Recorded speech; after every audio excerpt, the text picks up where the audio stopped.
स्वागत है बच्चों आप सभी का अपने YouTube चैनल डिबेट एकेडमी में। मैं गौतम प्रसाद और हर बार की तरह मैं आप सभी का स्वागत करता हूं अपने YouTube चैनल पर। और आज का जो हमारा विशेष जो कार्यक्रम है बच्चों, जो हमारा जो मेन टॉपिक है हमारा, वो उसको हम जानेंगे। और इस वीडियो को शुरू से लेकर लास्ट तक जरूर देखें। ये हमारे 4th सेमेस्टर में जो हमारा पॉलिटिकल साइंस का जो हमारा कोर्स है तो उसके बारे में हम जानेंगे। पॉलिटिकल साइंस 4th सेमेस्टर जो कि हमारा है introduction to the international relation. Introduction to the international relation के बारे में हम जानेंगे। Political science BA programme 4th semester बच्चों के लिए जो कि हमारा एग्जाम है अभी रिसेंटली 2023 में। तो आप अपने एग्जाम्स को और ज़्यादा इफेक्टिवफुल कैसे बना सकते हैं उसके लिए आपको बताया जाएगा। शुरू से लेकर लास्ट तक बने रहें। चलिए हम स्टार्ट करते हैं सबसे पहले हम अपनी वीडियो को। तो हमारा जो ये बीए प्रोग्राम सेमेस्टर 4 के लिए है जो बच्चों, हम उसके बारे में बात करेंगे। तो हमारा मेन जो टॉपिक है बच्चों हमारा है बीए प्रोग्राम सेमेस्टर 4 राजनीतिक विज्ञान डिसिप्लिन स्पेसिफिक कोर्स है हमारा introduction to the international relation. तो इंटरनेशनल रिलेशन में बच्चों हम इंटरनेशनल रिलेशन के बारे में बात करेंगे कि हमारे किस किस तरीके से जो हमारे रिलेशन रहे हैं। तो कुछ हमारे क्वेश्चंस हैं, जैसे कि हमारी इकाई दी गई, इकाई 1 में हमारा दे रखा है आदर्शवाद बनाम यथार्थवाद। यथार्थवाद क्या है उसके बारे में जानेंगे। उदारवाद से नव उदारवाद कैसे आया उसके बारे में जानेंगे बच्चों। नारीवाद दृष्टिकोण जिसमें नारी के बारे में, नारी को लेकर आवाज उठाई गई, उसके बारे में बात करेंगे। इसके अलावा इकाई 2 में हमारी दी गई द्वितीय विश्व युद्ध, इसके बारे में द्वितीय विश्व युद्ध दिया गया है, द्वितीय विश्व युद्ध के बारे में हम जानेंगे। द्वितीय विश्व युद्ध कब से कब तक चला हम उसके बारे में भी जानेंगे बच्चों। तो द्वितीय विश्व युद्ध जो हमारी एक संख्या है, ऐसी संख्या जो कि कब चली थी 1939 टू 1945 तक चली थी बच्चों। तो ये हमारा मेन मोटिव है। 1939 टू 1945 के बीच में कौन से ऐसे देश हैं जो कि शामिल रहे थे उसके बारे में जानेंगे। फिर उसके बाद शीत युद्ध का चरम बिंदु, शीत युद्ध का चरम बिंदु किसे कहा जाता है। शीत युद्ध जब हुआ तो कहा जाता है शीत युद्ध जो हमारा हुआ था 1945 से लेकर 1991 के बीच में हुआ था। ये दो देशों के बीच में हुआ था जो कौन थे, यूएस एंड यूएसएसआर के बीच में। तो ये दो महाशक्तियां थी जिनके बीच में हौड़ बनी हुई थी कि हम में से कौन शक्तिशाली होगा। और उसका चरम बिंदु क्या था, बहुत सारे ऐसे थे जो कि चरम बिंदु माने जाते हैं। जैसे कि अगर हम बताएं तो एक नॉर्मल केस में तो हमारा था क्यूबा मिसाइल संकट। तो क्यूबा मिसाइल संकट एक ऐसा संकट है जिसमें ऐसा लगता था कि शीत युद्ध का वो चरम बिंदु माना जाता है। फिर शीत युद्ध के बाद उभरती शक्तियां, तो शीत युद्ध के बाद जो उभरती शक्तियां हैं वो कौन कौन सी थी, शीत युद्ध के बाद हमारी कौन कौन सी शक्तियां उभर कर आई उसके बारे में हम जानेंगे बच्चों। तो शीत युद्ध के बाद जो हमारी मेन शक्तियां हैं वो कौन कौन सी आई, यूरोपीय संघ, चीन, रूस और जापान, ये कुछ शक्तियां हैं जो कि उभर कर आई थी। इकाई 3 में अगर हम बात करते हैं, इकाई 3 के अंदर हमारी क्या क्या चीजें आएंगी, भारत की विदेशी नीति और सिद्धांत। तो भारत की विदेशी नीति और सिद्धांत हमारे जो आएंगे बच्चों वो है हमारा इसके अंदर। इसके बाद आते हैं भारत और गुट निरपेक्ष। गुट निरपेक्ष एक ऐसा समूह है जिसके अंदर जितने भी नव स्वतंत्र देश हैं एशिया और अफ्रीका के, उन्होंने क्या किया था, एक गुट बनाया था ताकि वो महाशक्तियों से अलग रहकर अपना खुद का एक गुट तैयार कर सके, इसीलिए उन्होंने बनाया था। क्योंकि इनका मेन मोटिव क्या था बच्चों, विकास करना। अगर वो विकास करेंगे तो दोनों महाशक्तियों के नीचे रहकर नहीं कर सकते, क्योंकि ये अभी अभी स्वतंत्र होकर आए थे। तो चलिए हम बात करते हैं करके टॉपिक को लेकर हम स्टार्ट करते हैं। सबसे पहले हम स्टार्ट करेंगे बच्चों द्वितीय विश्व युद्ध के बारे में, जो कि इससे मोस्ट इंपॉर्टेंट जो हमारा क्वेश्चन है वो आता रहा है हर साल 20 नंबर का। तो इसको हम स्टार्ट करते हैं।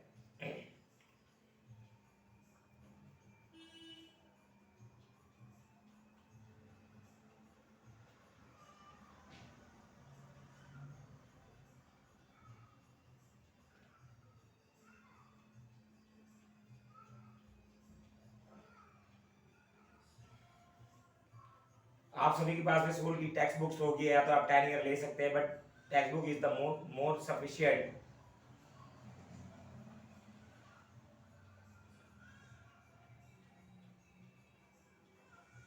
द्वितीय विश्व युद्ध और शीत युद्ध, चलिए हम बात करते हैं द्वितीय विश्व युद्ध के बारे में और शीत युद्ध के बारे में। द्वितीय विश्व युद्ध बेटा हमारा है क्या, अगर मैं आपसे बात करूं द्वितीय विश्व युद्ध, द्वितीय विश्व युद्ध दो शक्तियों के बीच में लड़ा गया। अब वो दो शक्ति कौन सी थी हमारी, एक थी हमारी धुरी राष्ट्र और एक थी हमारी मित्र राष्ट्र। धुरी राष्ट्र और मित्र राष्ट्र में क्या अंतर है, जो मित्र राष्ट्र थी वो बहुत ही शक्तिशाली थी और जो धुरी राष्ट्र थी जो कि वो शक्तियां थी जो कि द्वितीय विश्व युद्ध में हार गई थी। अब आते हैं वो जो कौन सी शक्तियां थी जो कि वो हार गई थी, तो वो शक्तियां थी जापान, इटली, जर्मनी। ये ऐसी शक्तियां हैं जिन्हें धुरी शक्तियों के नाम से जाना जाता है, जो कि प्रथम विश्व युद्ध और द्वितीय विश्व युद्ध में भी शामिल रही है। मित्र राष्ट्र के अंदर जो देश है वो शक्तिशाली देश है, वो कौन से देश है वो उसके बारे में हम बात करते हैं। वो है हमारा Britain, France, China, US, USSR. These are the country also known as NATO. तो ये कुछ ऐसे देश है जिन्हें नाटो के नाम से भी जाना जाता है। तो द्वितीय विश्व युद्ध तो आपको क्लियर हो गया बच्चों। द्वितीय विश्व युद्ध कब से कब तक चला? 1949 से लेकर 1945 तक। तो द्वितीय विश्व युद्ध 1949 से लेकर 1945 के बीच में चला, धुरी राष्ट्र और मित्र राष्ट्र के बीच में, जिसमें कि दो महाशक्तियां उभर कर रहे, जिसका नाम क्या था? अमेरिका और सोवियत संघ। अब इन्हीं के बीच में अब द्वितीय विश्व युद्ध के बाद एक युद्ध चला जिसका नाम क्या था? शीत युद्ध। क्या नाम था बच्चों? शीत युद्ध नाम था। तो शीत युद्ध की अगर हम बात करते हैं, शीत युद्ध क्या था? अभी मैंने आपको बताया था शीत युद्ध द्वितीय विश्व युद्ध के बाद स्टार्ट हुआ, 1991 तक चला। तो ये जो हमारा शीत युद्ध है 1945 से स्टार्ट हुआ, 1991 तक चला, जिसके अंदर तमाम बातें की गई। शीत युद्ध के अंदर ये होड़ लगी हुई थी कि क्या कौन किससे ज्यादा शक्तिशाली होगा, वो उसके बारे में बात की गई थी। चलिए अब हम बात करते हैं इसी में शीत युद्ध। शीत युद्ध का उदय कैसे हुआ? शीत युद्ध का संबंध सामान्य रूप से विश्व इतिहास की उस कालावधि से है जिसके दौरान विश्व की दो महाशक्तियां यूएस एंड यूएसएसआर उभर कर आई थी के बीच दस्तों का तनावपूर्ण संघर्ष रहे। और कहा जाता है इस युद्ध को देशों के बीच तनाव की उस स्थिति के रूप में परिभाषित किया जा सकता है जिसमें कि प्रत्येक पक्ष स्वयं को मजबूत करने वाली शक्ति के रूप में उभर रही थी। अब हम बात करते हैं, दोनों ही महाशक्तियों ने अपने खुद के एक सैन्य गठबंधन तैयार किए जिसका नाम क्या रखा उन्होंने? सैन्य गठबंधन जो तैयार किया उन्होंने, समर्थकों ने 3 गठबंधन तैयार किए महाशक्ति ने। तो सबसे पहले ये जो 3 गठबंधन है इसका नाम क्या था? नाटो, सीटो, सैंटो। ये सैन्य संगठन है, पश्चिमी देशों के माने जाते हैं। पश्चिमी देश में कौन है? अमेरिका है। तो अमेरिका ने क्या किया? 3 संगठन बनाए ताकि अपने आप को ज्यादा ताकतवर दिखाने के लिए। किससे? यूएसएसआर से। तो उन्होंने अपनी ताकतवर को दिखाने के लिए उन्होंने क्या किया? 3 संगठन बनाए। और जब इन्होंने अमेरिका ने बनाए तो उसी समय क्या हुआ? यूएसएसआर ने भी क्या किया? अपनी तैयारी की और उन्होंने वार्सा पैक्ट बनाया ताकि वह भी उनका मुकाबला कर सके। तो ये ऐसे सैन्य संगठन है ताकि वो एक दूसरे की महाशक्तियों को नीचे दिखाने के लिए किया जा रहा था। अब आते हैं, इसमें एक थी हमारी बर्लिन की दीवार। बेटा यूएसएसआर को साम्यवादी देश माना जाता है और अमेरिका को पूंजीवादी देश माना जाता है। जो बर्लिन की दीवार है यही दो दोनों को क्या करती है? बीच में डिवाइड करती है। पूर्व साम्यवादी देश को पूंजीवादी देश से क्या करती है? अलग करती है। यह दीवार 1961 में खड़ी की गई थी और इस दीवार की पूरी लंबाई 150 किलोमीटर थी। यह दीवार 1989 में क्या कर दी गई? गिरा दी गई। तो ये क्या थी? शीत युद्ध का प्रतीक थी। अब आते हैं संयुक्त राष्ट्र संघ की स्थापना। संयुक्त राष्ट्र संघ क्या होता है बेटा? संयुक्त राष्ट्र संघ को आपने 12वीं क्लास में अगर पढ़ा हो तो ये 1945 में इसकी स्थापना हुई थी। इसके अंदर संयुक्त राष्ट्र संघ क्या करता है? विश्व स्तर पर ये एक अंतरराष्ट्रीय संगठन है। विश्व स्तर पर ये क्या करता है? शांति को बहाल करता है। अगर कोई 2 देश अगर आपस में लड़ रहे हैं तो उसके बीच में शांति को बहाल करना, किसी देश के अंदर लोग मजदूरों को अगर अधिकार नहीं मिल रहे उसको अधिकार दिलवाना, इसकी बहुत सारे अंग हैं और एजेंसियां हैं जो कि इसके लिए कार्य करती हैं। संयुक्त राष्ट्र संघ के अंदर वर्तमान समय में अभी 193 सदस्य मौजूद हैं और इसके जो महासचिव हैं एंटोनियो गुटेरेस हैं।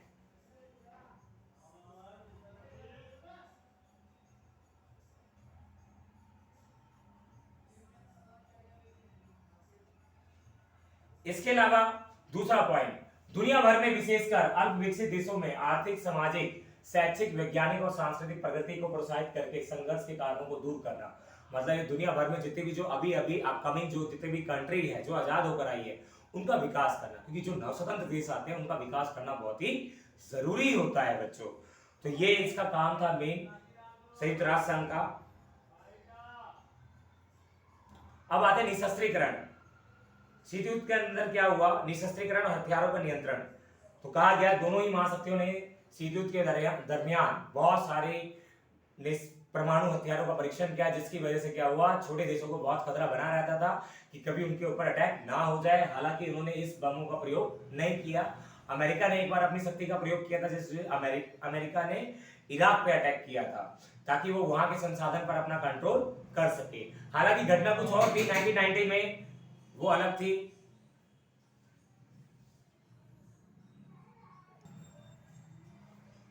तो हम बात करते हैं निशस्त्रीकरण की। निशस्त्रीकरण क्या होता है, जिसमें कि शस्त्रों को ज्यादा जोर दिया जाता है। युद्ध के बाद युग में हथियारों के कारण बहुत बड़े पैमाने पर विनाश को मुद्देनजर रखते हुए निशस्त्रीकरण और हथियार को नियंत्रण के प्रयासों को, निशस्त्रीकरण मतलब क्या होता है, शस्त्रों का प्रयोग ना करना।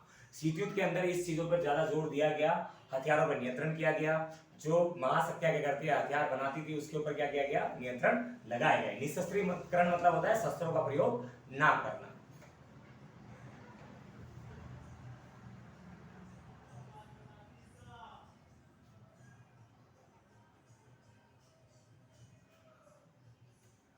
अब आते हैं शीत युद्ध के चरम बिंदु।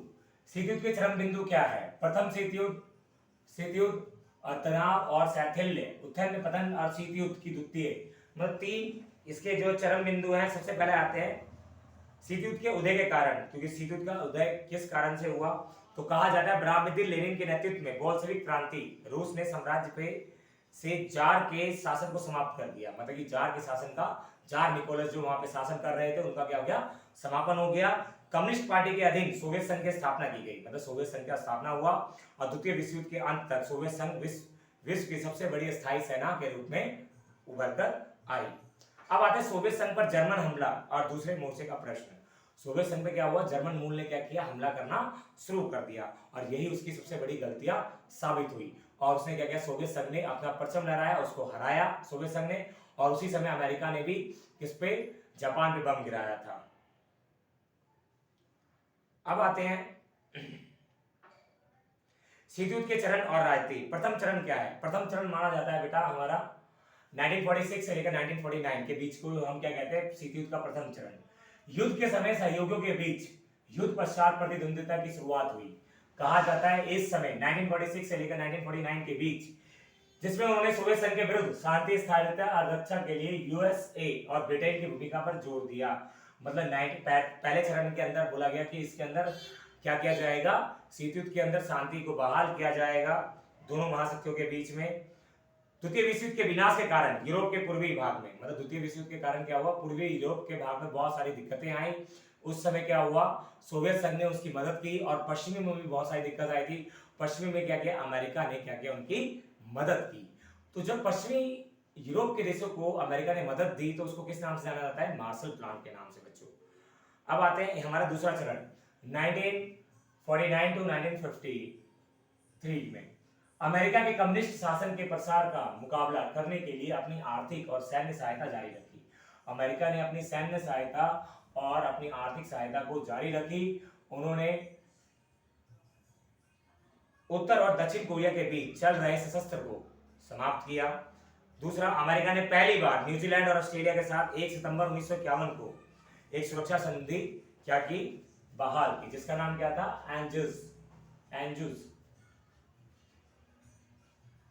अब आते हैं शीत युद्ध का तृतीय चरण 1953 से लेकर 1957। इसी के समय में क्या हुआ था, क्यूबा मिसाइल संकट हुआ था, नहीं इसके बाद हुआ था बेटा। इस समय क्या था, बर्लिन, ये जो हमारा है, विश्व को उम्मीद थी कि इसमें आपसी तनाव कमी हो सकती है। मतलब ये एक ऐसा चरण था जिस समय की लोगों को क्या लगा, उनके क्या हो सकते हैं, तनाव कम हो सकते हैं। लेकिन सोवियत संघ कमान अधिकतर राष्ट्रपति निकिता क्रुश्चेव के हाथ में आई और निकिता क्रुश्चेव ने शांतिपूर्ण सह अस्तित्व समर्थन, मतलब ये वो टाइम पीरियड जिस टाइम पे सोवियत संघ के अंदर बहुत ज्यादा शांति आई। और कहा जाता है उसी समय क्या हुआ, सीटो बनाया गया, मैडो बनाया गया।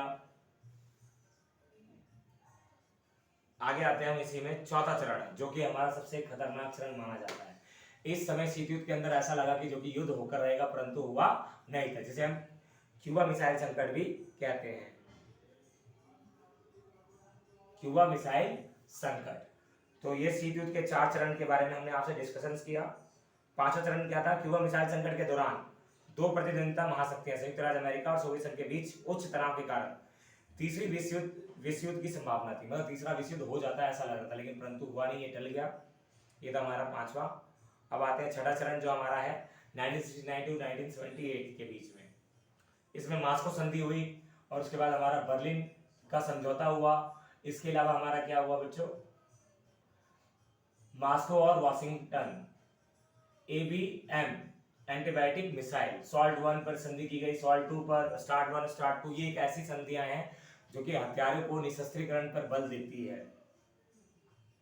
अंतिम चरण 1989 के बाद सोवियत संघ का विघटन हो गया। दो महाशक्तियों में से एक महाशक्ति क्या हो गई, समाप्त हो गई। ये शीत युद्ध का चरम बिंदु, शीत युद्ध वहीं खत्म हो गया जब एक महाशक्ति का अंत हो गया। शीत युद्ध के चरण के बिंदु का एक क्वेश्चन आएगा, और शीत युद्ध किस लिए स्टार्ट हुआ ये चीज आएगी, और ये आपको क्वेश्चन करना है बेटा। आई होप कि ये वीडियो आप सभी को पसंद आई हो। लाइक शेयर कमेंट जरूर करें। Thank you so much. और नेक्स्ट पार्ट आपका आएगा नेक्स्ट वीडियो में, तो जरूर देखें शुरू से लेकर लास्ट तक। Thank you so much.